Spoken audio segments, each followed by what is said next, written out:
everyone. We sent them an email, and it all should be good. Well, kia ora koutou katoa. It is great to see you on this pop-up Hoon. I'm Bernard Hickey, and Peter Bale and Josie Pagani are with us. Peter, how are you? I'm very good, thank you, over here on the mainland. And Bernard, this is your first of the kakas from Kakaville, from your little home in Waiheke, your new little home in Yes, Waiheke, your that's batch, right. So my but batch, actually yeah. home. Yeah. Yeah, it is actually where we're going to be living, and it's just the most amazing thing to get up in the morning and hear the bird song. And there are kaka, and there are tui, Oh, and are for there? those people tragics and listen into the podcast this morning, you will have heard the Hmm. background. And I've worked out there's a route around the backyard where I can walk and talk at the same time. You know, I'm one of Good. those people who likes to, when you're on the phone and you just have to pace. You That's did it that's me. really well, So actually, Bernard. Speaking of lunatics, I was seeing a friend of mine who was repairing his yacht in one of those sort of, little places that only New Zealand has really on the hard, and a whole bunch of men, trying to triumph over the forces of algae and slime. But he said it was a terrific podcast. Now look, we've also got Josie, who is Peter, before you finish that, just yes. a little aside when you're talking about sailing. Jesus, we don't do peregrinations and sides here. Go ahead. Big no, long go. words. No, this is good. This a little aside is that John, my husband, is at this moment sailing halfway across the ocean from Noumea to Australia Oh with David wow. Shearer, the former leader of the Oh, Labor really? Party, Oh my which I think goodness. is hysterical that the former chief press secretary of the Labor Party, John Pagani, and the former leader of the Labor Party, David Shearer, have got about as far away as they possibly could from this election. And I Yeah, but asked they've him, So they've probably got a Starlink and they're probably keeping up with it. no, they have a satellite, but they only turned it on for the rugby this morning and not for the election, Has which there been some oh, rugby? Jesus, I had no idea. yeah, yeah. So So look, so this does is that this mean is the that morning. This is the afternoon after the evening before. that's right? So does that mean We that John and oh, David all right. don't know the result? they do of the rugby. And I got then a secondary text to ask me about the election, which I thought So was, I'm very. really curious. I'm really curious. How did you respond with your text? That's an interesting question, Bernard. So how I did said you the result. compact all of the news into a text? Basically, they had actually looked at some of the results online, but my response was, it was the result that we expected. Yeah. No, that's Well, right. actually, yes. So the other night, so let me take over for a minute and then flick it to you guys. So we appear to have a national government or a national-led government in prospect. There's going to be a lot of complications of that, which I'm going to flick to you. We also have a resurgent, and we must think pretty remarkable resurgent by Winston Peters and New Zealand First, and we also appear to have a remarkable resurgence by the Greens. It looks like 3, 4 parliamentary seats. Is it Bernard? Auckland Three at Central, this stage. Yep. probably Wellington Central, and possibly Rongotai. Correct? Yeah. You know No, that's I think they're all pretty. Yeah, they're Absolutely. and can I? absolutely they're Yeah, locked in. Yeah. and two of them are well-known friends of the Hoon podcast. Well, this is the thing. If you come on the Hoon, you're bound to win your electorate. Yeah, Yeah, probably not in my case. yeah. So let's go now, Bernard. You did a fabulous thing this morning. Your sort of early morning, walk around, probably weeing in every corner of your new property. It was there's a line in Morris Shadbolt's wonderful book. Oh, my stepfather. Oh, is he? Really? Good Lord. Oh my goodness. In one of his larger books, the really enormous one, which is going to come back to me, of Season two. talking about man leaving his steaming signature upon the earth. And I think he was talking about the Uruweras, but you've presumably done that today in each corner of your property in Waiheke. Not quite that, but I certainly have enjoyed the walk around and feeling. And I did it with no shoes on, so I could feel the grass on my feet, which made Excellent, me feel very good. And excellent. All right. um, So sorry, Bernard, okay. you at the risk of turning this into a property rather than a politics thing, although as you say, it's essentially one and the same. One Roof is effectively the political section of the New Zealand Herald. Bernard, you're probably 300,000 or so better off today, you believe, because there's been something like a 20% increase in house prices, you believe. Yeah. That anything this is approximate to 2 million is now 2 million. Is that right? Yeah, well, this is the thing, which is, the headline, I suppose. And you're right, we shouldn't make it always about house prices No, and but interest rates. you've But made a but career of it. my headline of today's result is I think that this morning, now that we know that there is going to be a National Act government of some form, possibly with New Zealand First as a rider on the side, then with the repeal of interest deductibility, the movement of Brightline back from 10 years to 2 years, and essentially an end to significant growth in housing supply, at least for a year or two, while National turns the taps off and has a look at Kāinga Ora and decides not to send any money to the councils for a while.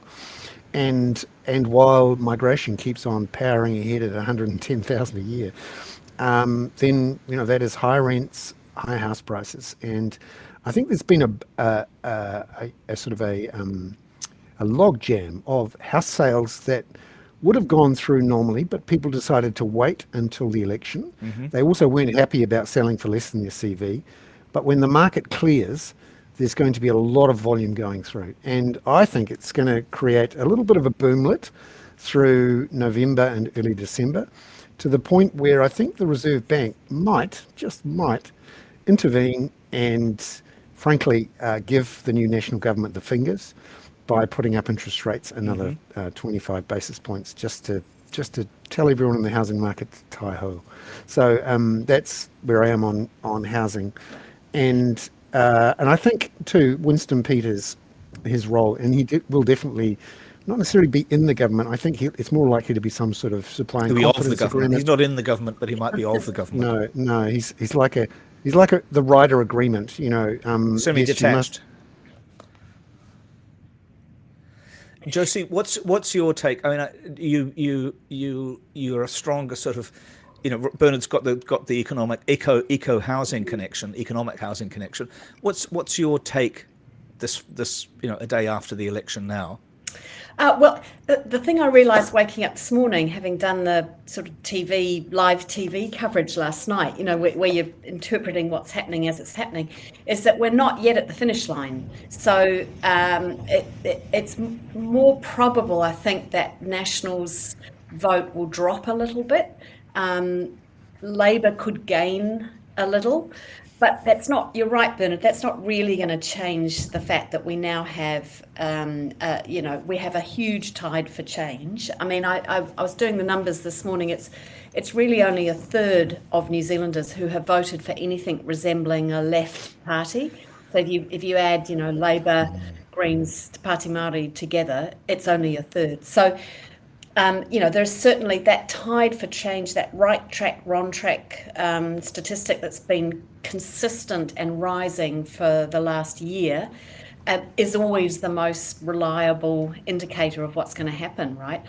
I think the big question, golly, we can go through some of the seats that are just shocking, like some of the seats that have been lost for Labour. And as you said, the wins for the Greens, for the Te Pāti Māori, the Māori seats. I mean, I was with Julian Wilcox and Money Dunlop last night on the TV. We'd come off air and just sit in the green room, and we'd all just look at each other and go, what the hell just happened? This is incredible. But yeah, I think New Zealand First will be given a role in the government, and I think that's what National should do. Do you mean is that just to give National a bit of extra weight, or is it to give them, to shut them up in a sense, and also have him inside the tent pissing out? Not to go back to people urinating in their tent, out of their tents, but enough with your urinating, boys. Yeah, exactly. Sorry.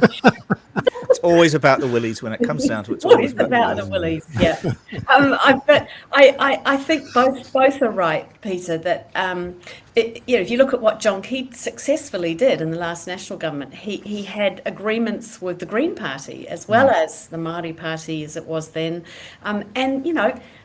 I hope that Christopher Luxon, who's been out of the country for a hell of a long time, understands the last 20 years and in terms of our treaty relationship with Māori, and can look at the former national government and go, well, hold on a minute, this is a national government that brought in Te Whangaora, that actually introduced the settlement process, the Waitangi settlement process.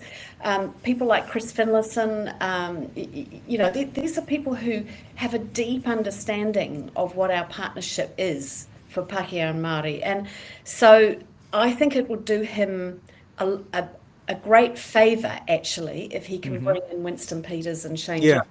Not so much waka jumping as tent pissing. Stop it. Yes, yes. And Josie, you're right about the waka jumping is important. That is a thing that's... and on the Green thing, Josie, aren't several of the seats that Labour lost, really, we could blame the Green Party for that. I mean, there were like Mount Albert, I'm wondering about, Mount Roskill. There were some very significant seats where Labour might have expected to hold on, but was kind of nibbled away by a rather large Green vote. Yes, I mean, I think the Labour vote, and I mean, without looking at the statistics and analysis of it, which we don't really have yet, but if I look at my own family, which are a focus group of one, great. Focus group of one, which is always highly accurate. Well, there's three, I think. I think there's three. There's more of them than that. There are a bunch of them. I'm thinking of my extended, Whanonga and family as well. And so half of them have voted Greens because they've gone, the Labour Party should have had a wealth tax. It should have been more, radical. And then the other half have gone for New Zealand First and gone, that's the traditional, old working class Labour Party that looks like what I remember it looked like, talking about regional development, about jobs, about getting the nefs off the couch and into work, all that stuff. So I think you can. Yes, there's a factor there in some of those seats: Mount Roskill, Mount Albert, Wairarapa, West Coast. See that the West Coast is a really interesting seat for me because that, I was on TV with Stu Nash and Napier's gone big time. Now, Stu Nash had a big personal following. He had a lot of national voters voting for him. So he had that kind of cross-party appeal by kind of sounding like, the Labour bloke from down the road that you want to have a drink with. Or rather, the Labour bloke from down the road who wants to have a drink with you. You, exactly. So Damien O'Connor is cut from the same cloth in the sense that he had a big personal support base in West Coast, in Tasman West Coast, and that seat's gone. That tells me that sort of traditional base for Labour is just evaporated and gone all over the place, and that's a real problem for them, I think. Bernard, you were. What do you think about this idea of keeping? Do you think Winston will be drawn in partly to keep him from crapping all over everybody? I think he won't be. Best model for what might happen is the 2005 agreement that Winston Peters and New Zealand First had with Helen Clark's Labour government, the last term of that Labour government, in which he was foreign minister, but a foreign minister outside cabinet. And so he spent quite a bit of time taking pot shots at the government on various things, taking his hats on and putting his hats off and having a good old crack. In the end, he had to leave the government because of a donor funding scandal. And in the end, I think Labour was quite happy he wasn't actually completely in the cabinet. Unlike in 2017 to 20, when he was in the cabinet and the Deputy Prime Minister. I think to keep ACT happy, National will not want Winston in the cabinet. ACT will want to be in the cabinet. But I can see how they could give him the foreign minister's job, keep him outside the cabinet, give him something like racing, give Shane Jones, you mean actually connect him to the people who fund him? Yeah. Give him, that's a brilliant bit of work. Jesus Christ. Yeah. Then get Shane Jones, give him Provincial Growth Fund. I think they actually, New Zealand First called it the Provincial Infrastructure Fund this time around. And version 2.0, again, outside cabinet. And then you keep them close, but not close enough that they get in the way. And also New Zealand First doesn't want to be too close either. They've been through 3 electoral cycles where they have been connected to the government and blamed for it and been out for 3 years. And they may well want to get the baubles. I remember Winston 78, after the next 3 years, he will have been in politics for nearly 50 years and will be 81. I think he quite likes being Foreign Minister, now. And there's quite a few people in MFAT who'd quite like him to be Foreign Minister too. So it may well... Yeah, I worked with him when I was working in the aid sector, and meet with him regularly, have ministerial meetings with him. He's extremely constructive. He's very popular in the Pacific, very liked by Pacific governments. He's somebody that MFAT will be pretty happy to have. He's probably a lot better than Jerry Brownlee too, isn't he? Well, I rate Jerry Brownlee too. I worked with him as well when he was minister, and I think some of his comments actually have been quite thoughtful about AUKUS during the campaign. He's been quite clear that he doesn't think National should just automatically sign up to AUKUS Pillar 2. This is something that Robert Patman has been advocating too, that we should think very carefully before looking like we're choosing a side. And actually, just on an aside on that, I've just been at ASEAN meetings in Malaysia and Bangkok, in Kuala Lumpur and Bangkok, and we have an advantage compared to the Australians, that we're seen as more independent than them now, and another small state that's not picking between the US and China. So yeah, I think. So are we making an actual prediction then, Winston Peters for foreign minister? I think Winston Peters for Foreign Minister, and I think I know that Shane Jones, what he wants is energy. So if they were going to hand out portfolios, I think they'd have to give him something in the that he Interesting. would be, or some sort of national infrastructure regional, one, perhaps. or space minister. And Bernard, do you accept that? Are you predicting Winston as foreign minister too? Are you prepared to hang your non-existent hat on that? Yeah, my hat. This one here, actually. This is. Is that the one I gave you the other day? Yes. No, it's lovely. Thank you. I would hang my hat on Winston as racing minister for sure. That's like the surest thing you've ever seen. But I think there's a good chance of foreign minister, because it ticks quite a few boxes, both for New Zealand First, for National, and for ACT. And I think the other reason that there's a few people who might prefer Winston to Jerry is the others with Five Eyes, who may be quite interested in how close and how pro-China the National Party has been in the last 3 or 4 years. And the idea that the foreign minister is a little bit separated from that. Winston Peters' pivot to China, let's not 3 let years ago now, Winston take on this entire bloody podcast. So what might ACT get? Yeah, well, this is something that they are keen to get. To get into cabinet. Education. It has to. I mean, they'll be going for education big time. That's been when you think back to when ACT was last, not.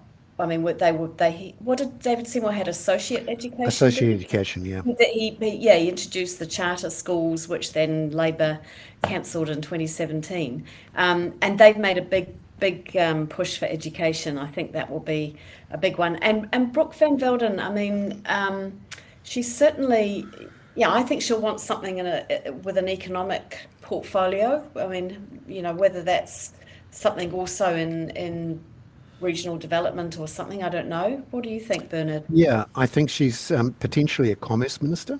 Commerce, and potentially some sort of associate finance minister.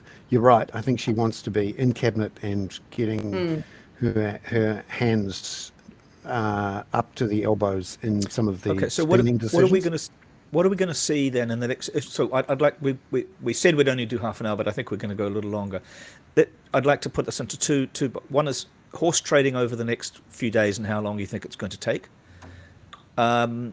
Where are the Greens going to go? Is there any conception at all that the Greens could join a national-led coalition? I think if you look, I was actually doing Bernard's a podcast. You can't just shake your head, you idiot.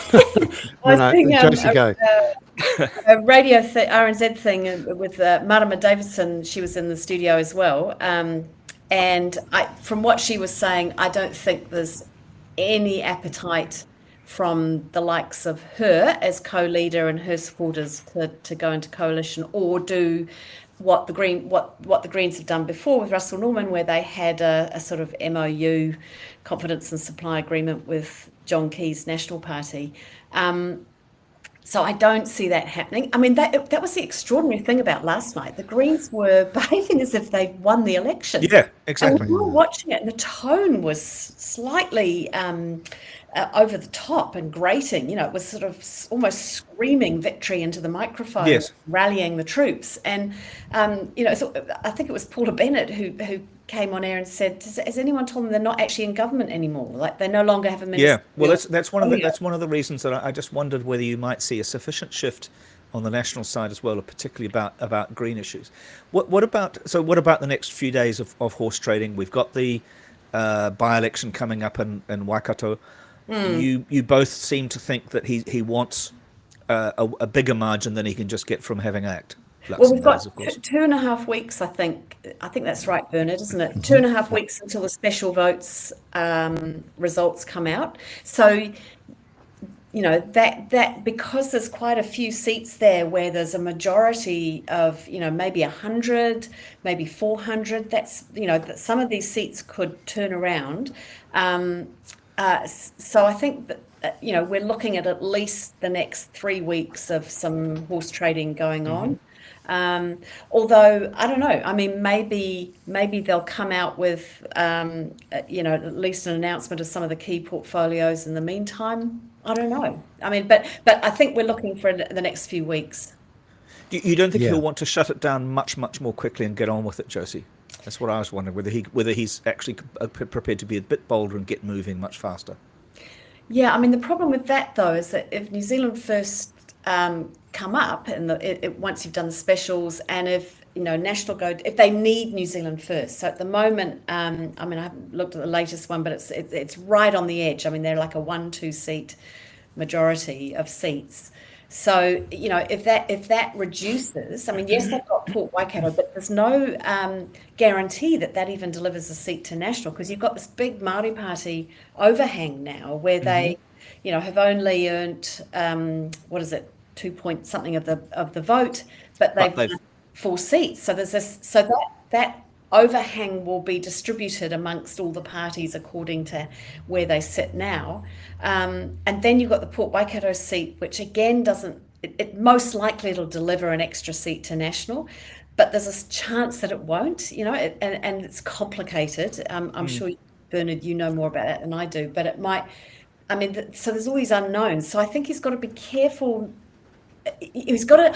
If I was him, I would make a principled decision that I'm going to be inclusive rather than exclusive, and I'm going to include New Zealand First for political reasons, and bugger the numbers.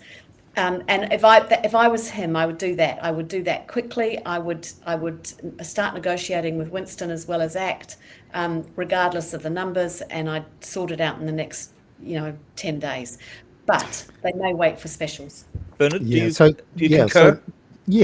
So there is an interesting period of the next couple of weeks while the specials are counted, because typically what happens is that National loses 1 or 2 seats and Labour or the Greens gain 1 seat. Now there is an analysis from the pointiest of pointy heads, Graham Edgler, at publicaddress.net, in which he estimates that National could lose 2 seats in the move to the specials. Labour could gain 1 seat, and effectively the impact of the specials means that Te Pāti Māori's overhang stops becoming an overhang. So the end result is that effectively no change to the current situation, which is that National are not able to govern alone with ACT. They still need something with New Zealand First, but that Port Waikato doesn't push them right over the edge. And so, Bernard, just let me just ask you on that one. So the formula, or both of you really, the idea that we discussed on Friday night was I raised, possibly ridiculously, but based on what that Ben Thomas was saying. There's no prospect of a narrow Labour Greens Maori party. No, and partly also because although you're right, Bernard, that the specials usually favour Labour rather than National, there is some analysis that, there are a lot of overseas votes that usually would favour the left that may well swing towards other parties, because there's a lot of people out there who are really pissed off still about lockdown at MIQ and not being able to get home. I mean, that's maybe, I don't know, that might be stretching it too far, but I think that it could be that there's less of a benefit to the left than that. And there's enough to play with both of you to avoid a second election. Is that right? Absolutely. Oh, I don't think there's. Yeah. I don't think there's a chance of a second election now. The one thing to know about the specials is that there's about 80,000 votes out of the 567,000 specials to be counted, and 80,000 are from overseas. So I think that the specials will reflect some of the grumpiness about Labour. I think you're right, and that the typical or the usual, reversion to a left one or two seats in the special counting might not be so strong this time. So the way I wrote it this morning is that I thought you'd see National lose a seat potentially to Labour, and that National would then win a seat with Port Waikato, which means essentially they're not much better off, they're not worse off, and they'll still need New Zealand First, because 61 seats or 2 seats in a 122 seat parliament is not enough. And I think even if they had 63, I still think after you put someone in the Speaker's chair, and that may well be Jerry Brownlee, then there's always going to be something happen. And John Key was pretty clever at this. Yeah. He took a belt and braces approach on this. I know I'm over padding, if you like, but something will happen, and it's always nice to have people inside the tent. And so I think he'll do something along the lines of, yeah, Winston, keep out of my way. I'll flick you a bill or two here for this provincial infrastructure fund. I like infrastructure too, and I like the regions. But yeah, I don't want you messing around with me in cabinet, and I'm going to send you overseas as often as I possibly can to get you out of here, and just quietly, if you're lucky, you might not come back. So can I ask you both a couple of questions from the audience before we? Yeah, sure. Were you finished then, Bernard? Yeah. Sorry. Good. So. Thanks very much for everybody. We have 177 people, which is a record for us on live, particularly for a pop-up one. So I think we'll just stay on until we feel like giving up, rather than necessarily go at 6:30. But it's just a because I'm 5:30. Well, just because I can see that there's more out there. Who might be finance minister? Who will be finance minister?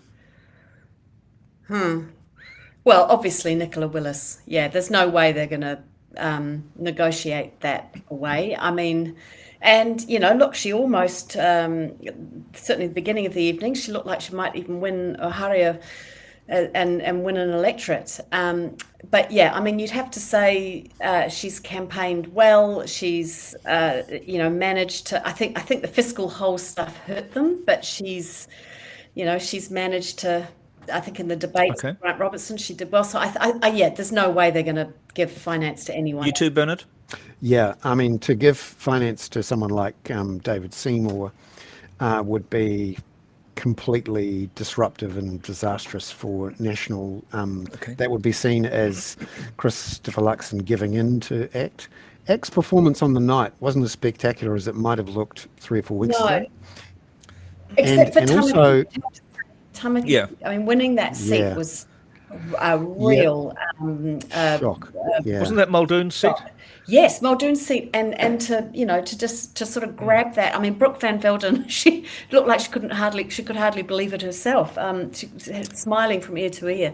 It was an extraordinary win for her. And what about Chris Hipkins? Apart from his new non-gay lover, is Chris Hipkins going to make a leader of the opposition? Does he want it? I think he does. I think at the moment, I mean, he says he hasn't considered Plan B, but of course he has. And I don't think he's a professional politician. He's been in politics most of his professional life. He was in the minister's offices before he was an MP. It would be a massive kind of identity crisis for him not to be in politics. So I think he's going to be reluctant to walk away from the leadership. But the pressure might come on him. I mean, it's a the second worst defeat in as many years. I think it's I was looking at the statistics. It's the lowest drop. I mean, the sort of fastest drop in polls since 1990. And to almost lose Mount Albert, they may still lose it, but let alone Mount Roskill, let alone Rongotai, which was the seat of Annette King. These are massive psychological hits for them. And the Māori seats, I haven't heard, I don't know about you guys, but I've heard nothing from the Māori caucus, the Labour Māori caucus. Yeah. Well, the Labour Māori caucus seems to be moving as fast as it can to become the Te Pāti Māori, it seems to me. Yeah. Bernard, do you agree about this with Chris Hipkins? With Chris Hipkins is 45, which is very young. And he has... I think he's like a lot of the people who were running things for the last couple of years, particularly 2020 and 2021. A lot of people are still exhausted, and he may well want a break. He's gone through a lot. Yeah. The other thing is, there was that initial surge of enthusiasm when he first turned up in January and February, and then we had the bonfire of the policies. Then we had Michael Wood, Kerry Allen, Meka Whaitiri. He really was fighting for. Well, I actually think. I mean, I've just we've lost your audio for a minute, Bernard. Yeah, you've gone silent, which again doesn't work in podcasts. Unusual, yes. Yeah. I was just going to say, I've written a column about this for tomorrow, and I think you're right, Bernard. In January, when he first came in, there was a huge kind of sense of goodwill towards him, not just from sort of traditional Labour supporters, but others as well. I think he had the opportunity then to be the change candidate, rather than the continuity candidate from Jacinda. And if he had actually backed himself on that policy bonfire and chucked a whole bunch of other stuff on it as well, then he would have looked like change. But in the end, he looked like continuity. I kept wondering that last night, looking at the Green vote and being in a room with young people, which I seldom am, and that seemed potentially to be a disappointment at the end of a wealth tax and all of those other things. Now, somebody's complaining that we're talking too much about the bloody people and this, and not enough about the policies.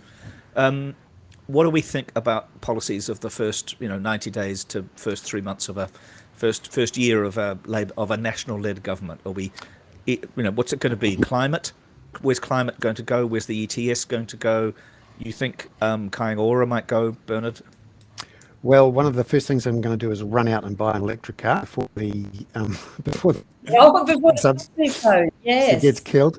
Or I suspect what will happen is that the few that have been imported, the price will go up. I think that they will carry through on their promises to repeal interest deductibility, to change the Bright Line test, to repeal three waters. They'll want to do that as fast as they can to make sure there isn't any embedding of work that's been make done it too there. Hard to demolish. Yep. I think they will repeal the RMA, and I think partly there'll be some really interesting discussions with councils about how it's done, and because again, it's only just come in and may not be embedded yet. And also, New Zealand First wants to get rid of the RMA as well. I think they'll also, one of the interesting points on policy that I still think is up for grabs is what happens to the foreign buyers tax. So in theory, New Zealand First should be dead against anything which allows foreigners to buy properties, whether they're $2 million or $10 million or $1 million. But I had a good look at its manifesto again this morning. I probably should have looked at it a lot harder before the election. But New Zealand First says nothing about the foreign buyers tax or keeping the current ban on foreign buyers. And when Winston was asked about this about 3 weeks ago, he said, I'm open to this idea of, taxing the foreign buyers. That's in tune with the whole New Zealand First punish the foreigners thing. Well, let's punish them But with a let them tax. in. Yeah. And I think that'll be an interesting point in negotiation for Winston, because he knows it's really important for National's tax policy to get some revenue in. There was obviously a debate about how much revenue would come in. And I think one of the wild cards here is, 2 million. Why not make it, 1 million and double the tax or something like that? And that would put the cat amongst the pigeons as well, because as we say on Waiheke. yeah, and there will be something when we see that governing arrangements document. We'll all go through it with a fine-tooth comb, because there will be surprises. He has. And Josie, he's gone silent again. What do you think will happen with the Maori Health Authority? And somebody's asking also about Te Pukenga. Sorry, Bernard, you went silent, so I interrupted you to move to Josie for a sec. Well, I think what I remember, one of the comments through the campaign was, and actually the sort of narrative from Labor was that this is going to be the most right-wing government ever, in our lifetime. And I don't think voters really bought that. And when you look at the policies, actually what you've got is a pretty traditional, and I think we've talked about this before, pretty traditional left-right divide, right? So you talk about the climate policies. I mean, you've got a sort of commitment to the ETS and the idea of pricing carbon as the best way of reducing emissions, versus the left, which is about changing behaviour, using subsidies to incentivise people to do the right thing, and disincentivising doing the wrong thing. So this idea of and partly I think that's one of the problems Labor's had, is that it's not a particularly winning approach when it comes to elections to say, we're going to punish the bad carbon behaviour of the voters. It might be the right thing to do. You guys might think it's the right thing to do, but it's not necessarily a winning strategy. So you have seen a real difference there between pricing carbon versus changing behaviour on the left. You've got, and I think what you'll see is a lot of things that they say they're going to get rid of. Three Waters, I think you're right, the RMA, Bernard, the Māori Health Authority. But what they'll do is that they'll rename things, and there won't be as much change as you think, right? So I think the RMA, and I don't know about you guys, but I have not read the whole 1,000 War and Peace pages of the RMA. But I think it's all going to be war now. Yeah, forget the peace. Yeah, they'll rename parts of it, and it will look pretty much the same, except there'll be some changes around, how that balance between protecting areas and where you have loose areas for planning. So I think it'll be a little bit like the TPP, where Labor came in and said, we will not sign the TPP. Oh, we'll rename it the CPTPP. And it turns out that I think there's only a few articles that are any different at all. It's basically the same. And Bernard, do you think is the ETS the main thing on the climate that's going to change, or that's going to be turbocharged, as it were? I mean, I quite like the idea of turbocharging an environmental policy, but there we go. No, the issue will be getting rid of the ute tax, so to speak. And this is this isn't actually an election which car drivers won. This is clearly the election where cyclists lost, and it was Middle New Zealand standing up and saying, no more with this woke cycling muck. I want my car park. You can't tax me for my ute. Get back in your box. This is the real New Zealand. And National were very upfront in saying, Labor's and the Labor Green war on cars has to stop. New Zealand First Act was even more aggressive. Interesting, because I haven't seen it described that way elsewhere, Bernard. I haven't seen anybody else talk about the Swedish and UK connection. So I think let me just remind you, though, because that does. I think there's a danger of that sounding a little bit like you're kind of sneering at people who don't want to pay the ute tax. If you look at what Keir Starmer has done in the UK and others, and again I think we've talked about this, that they've the left in other countries has recognised that it's losing the social licence for climate policy.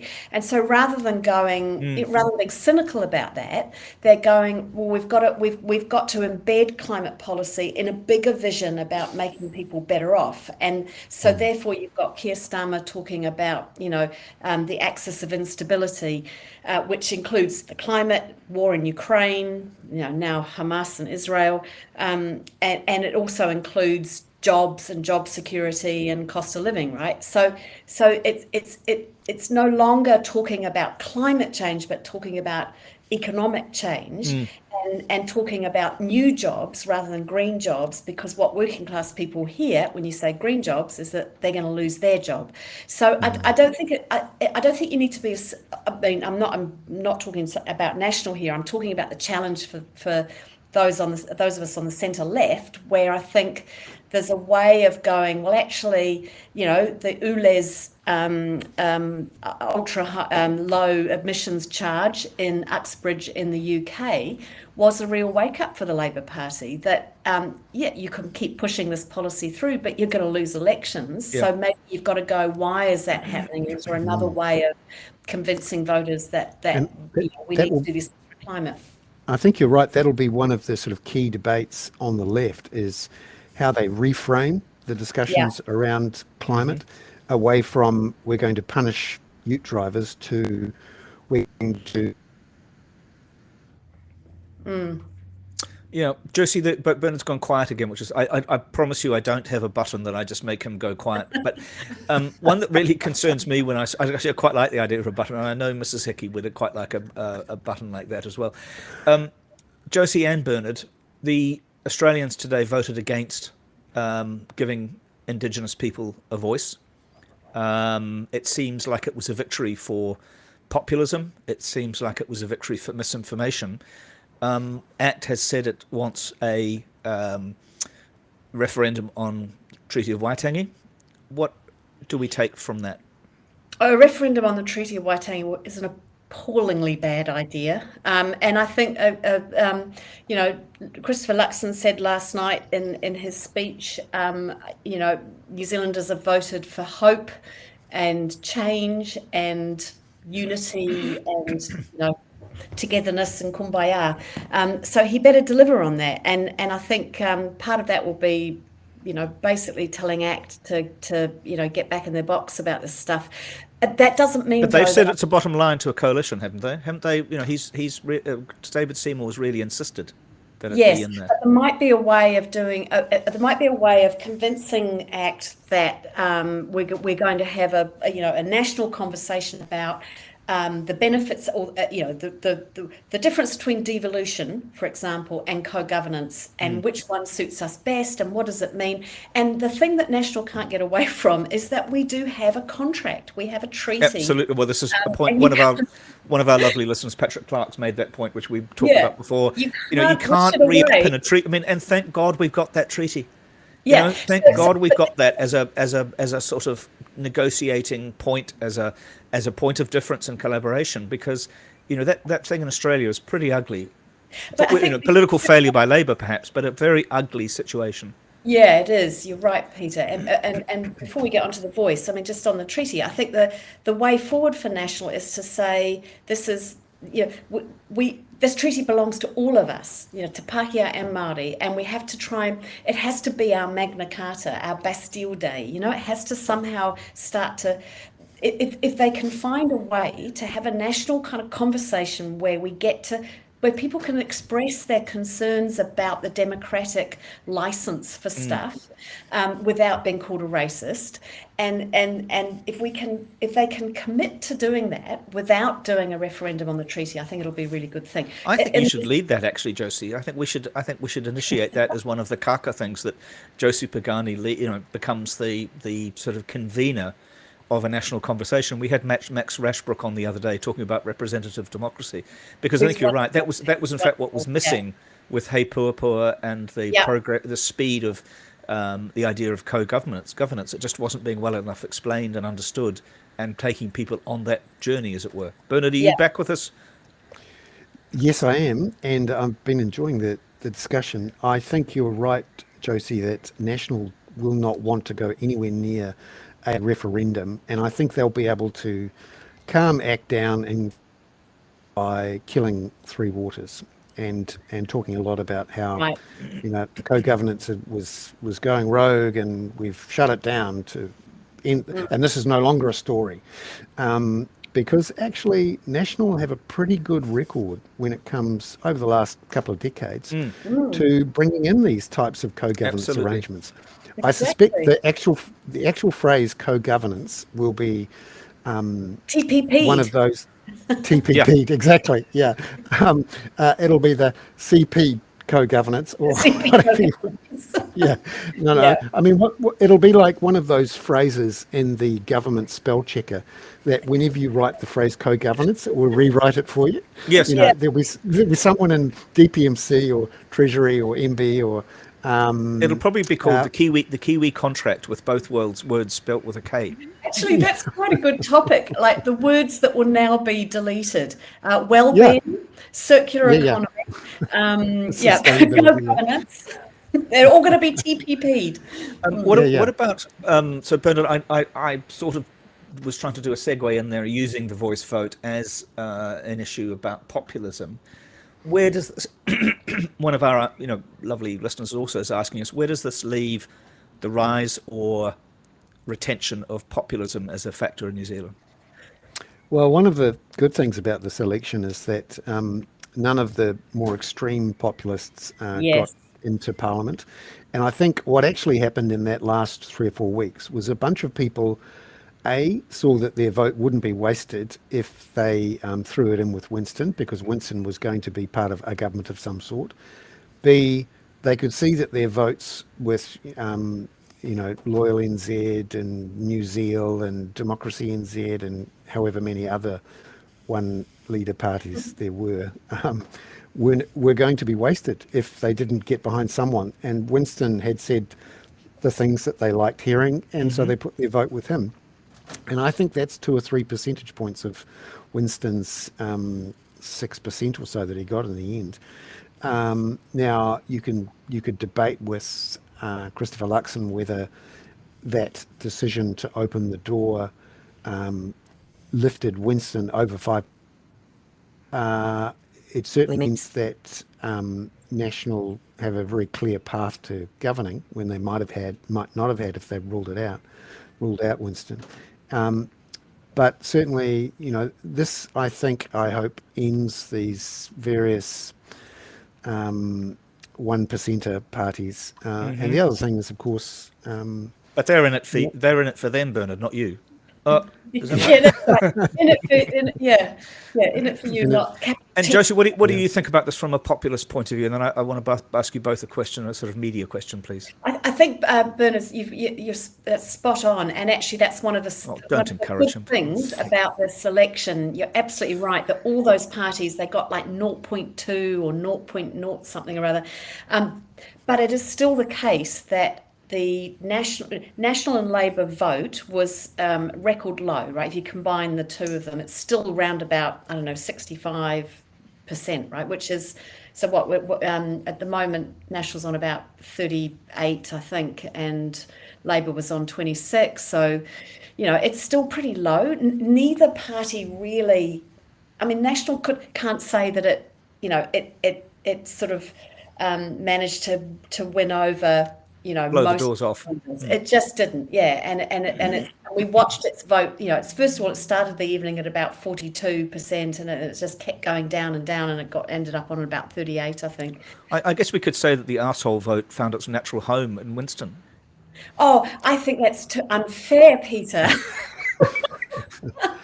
I think because a lot of, as I say, I know a lot of my family who, see New Zealand, they sort of gravitated to New Zealand First as not the anti-vaxxer, conspiracy theory party, but I think, Bernard, you're absolutely right that it did sweep up and that really helped it. And it flirted right on the edge of that stuff, which was pretty uncomfortable to watch. But we're still getting some excellent questions coming in, by the way. Carry on. Most of its vote was Labour voters, I think, wanting to make sure that they designed a national government and put a party in there that was going to be a bit of a break on ACT. I think there was, plus, contradictorily, counterintuitively, some of that New Zealand First vote was some of the ACT vote slipping away to New Zealand First because they're going, oh, I'm a bit pissed off with David Seymour having tantrums and threatening to hold the next government to ransom. So yeah, I very much like the idea of a new word, contradictorily, though. Contradictorily.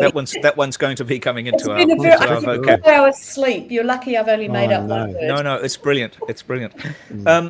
What about the media? So how do we reflect? I thought, thinking about this last night, in fact, I dropped a note to somebody from there, that RNZ had probably had quite a good election. The longer interviews that they did with the leaders seemed quite good. I was really struck by the work that they did in the last week, going around talking to people to doctors in heavily Maori areas and rural areas about the Maori Health Authority. That's just one that I picked up on. What do you think about the media's coverage over the election? And then I'm going to ask you, who do we watch in the next couple of weeks who's got the best take on where it's going to go, apart from Bernard Hickey? Yeah, well, I think I'm interested to what Bernard's got to say about that. I think it's been really interesting in that some of the best debates and some of the best conversations, and I include you guys in this, that have happened outside of the mainstream media, and a lot of them. Sorry, we are mainstream media. right. No, you guys are fringe. You're populists on the right side. We used to be the populists on the left. I just want to put that on the table. It's like, if you think about civil rights movement, the women's vote movement, we were the populists. So populism shouldn't be a dirty word, but I think that in the mainstream media, during election campaigns, I always find that it just gets into the horse race stuff, and it stays there, and actually that gets kind of boring after a while, and and I think people sort of switch off from that. What I think has been missing is a kind of analysis, a New Zealand-based analysis of looking at the big global trends that we're seeing on the left and the right, and how we fit into that, and I still think there's a lot of room for that, but I think it's happened on the edges of the mainstream media. Interesting. And that's been really good. There's many platforms now. But Bernard, what do you think? Apart from the necessity of subscribing to the kaka, who's had a good election from a media point of view? Yeah, I'm always a fan of Newsroom. As a former co-founder and partial shareholder, I think they've done a really good job in this last term, actually. And going deep, Joe and Sam and Mark and Mark and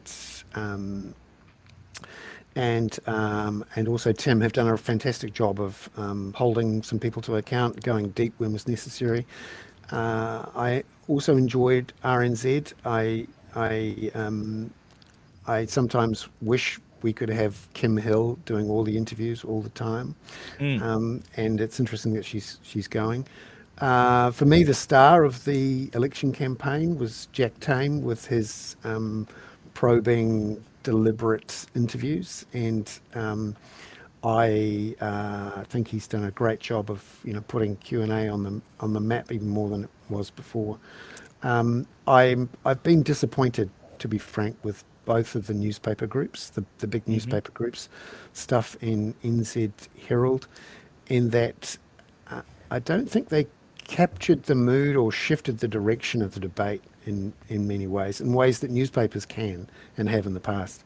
And also, I worry, in particular, Stuff has downgraded and dismantled some of its more long-form investigative. Apart from Josie's column, of course. Well, no, I agree with that, because I think I can't really work out what's happening. All I know is that all the opinion has gone on to the Post's website, and I understand why. I do get why they're doing that. They've got to have some kind of paywall, so that. But rather than doing what the Herald does, which is you can see that there's a column there or an opinion piece, and it's behind the paywall. So it's there, but it's an incentive.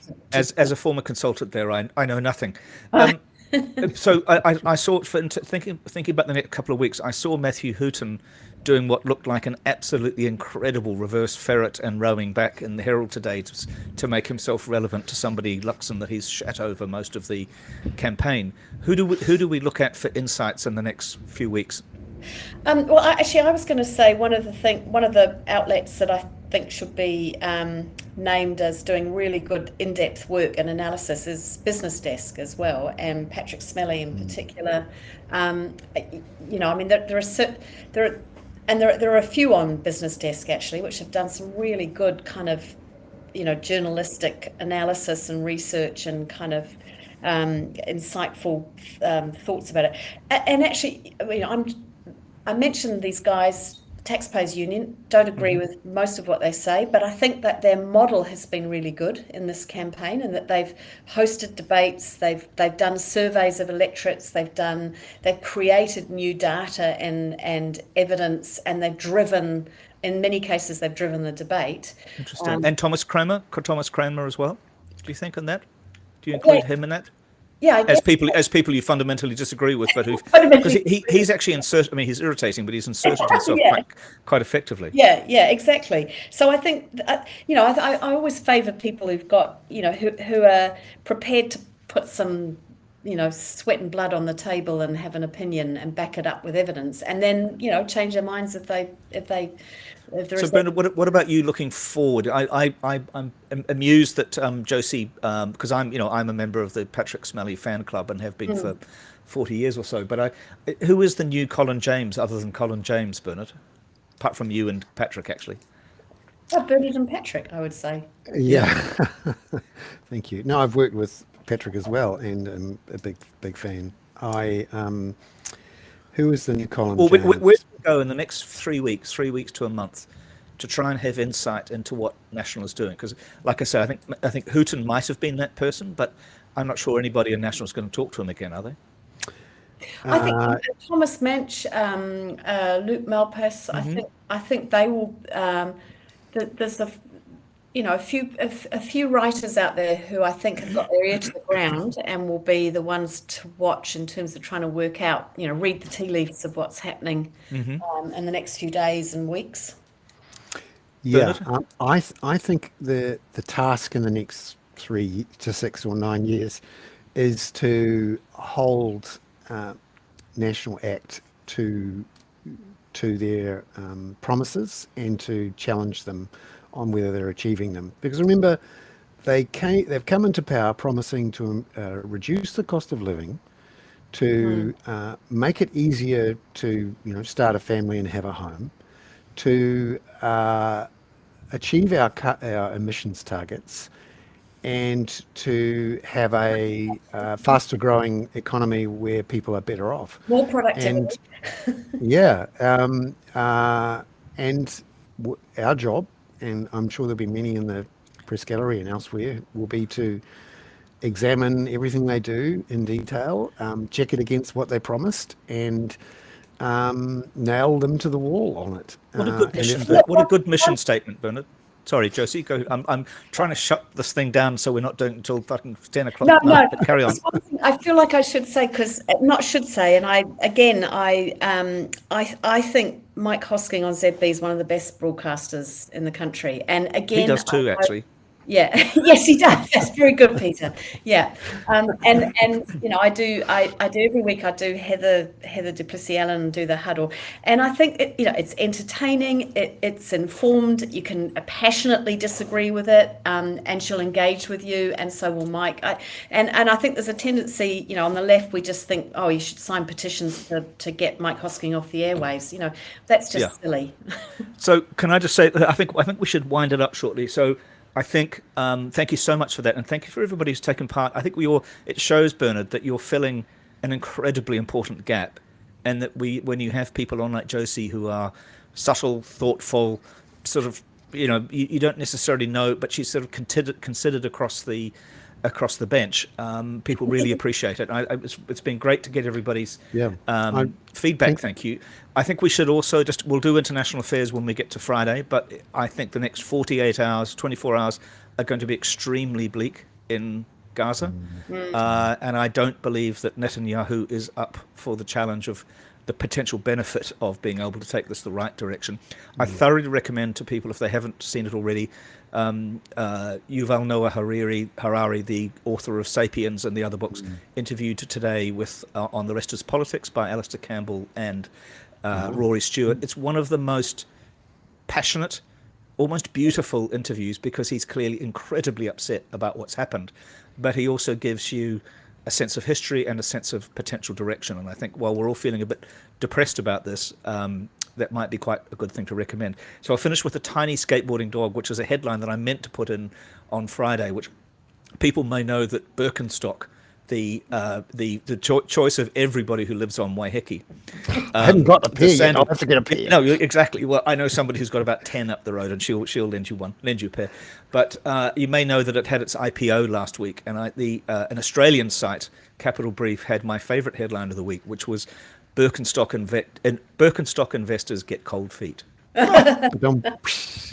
Thank you so much, everybody. We really appreciate it. So much, Jason. Gary, it's on The Rest is Politics podcast. The Rest is Politics.